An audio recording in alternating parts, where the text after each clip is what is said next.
Our show is about how we can heal the earth through our efforts.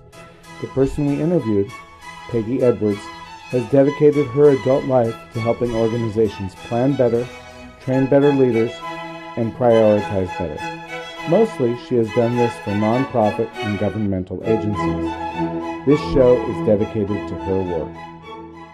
Thank you for taking the time to meet with me today, Peggy. Please tell us your full name and a little bit about where you were born and your family of origin. Okay, my name is Margaret Rhodes Fawcett Edwards, commonly known as Peggy Edwards. I was born in Neenah, Wisconsin. I lived in southern Illinois until I was about 11 and moved to Redlands, California with my family and lived there through high school. My family of origin is Midwestern roots, but transplanted Californians, as many Californians are. Mom, dad, and 2 sisters. The kind of all-American family, except 3 kids and all girls. What, if any, religion were you raised in? Was raised in the Presbyterian Church. Do you still attend that? No. Do you attend any church? What is strategic planning as opposed to project management? That's figuring out what those deliverables are for each project.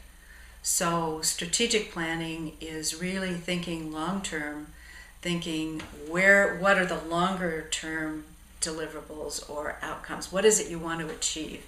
And then how do you get there? It also really involves what are the longer-term goals? If you think about it, it really is, what's the vision? What do we want to achieve? What do we want to become? And then the mission, what is it we deliver? And then how do we get to both of those? How do we deliver the mission? And then how do we achieve that? What is organizational development? Organizational development is, I guess, and think about those 2 terms together, it's really how an organization functions internally, how it works together. I'm working with 2 organizations right now, about half-time with each.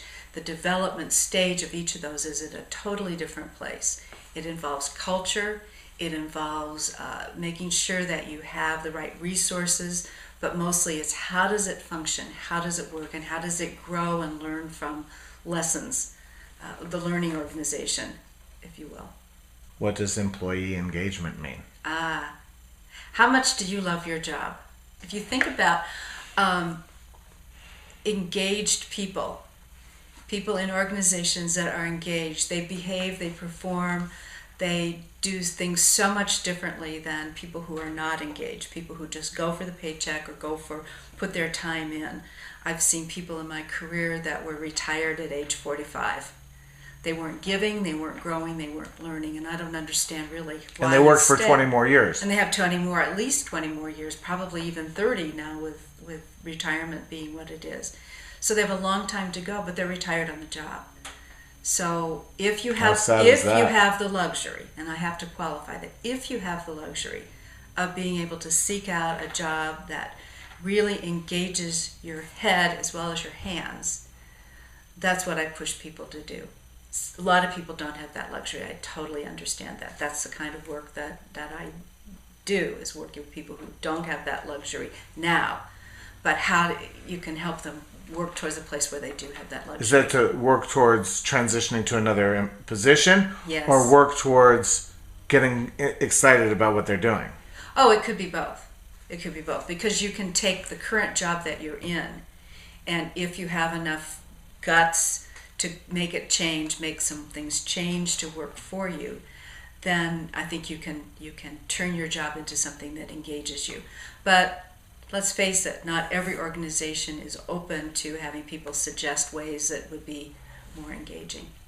Is leadership learnable? Yes.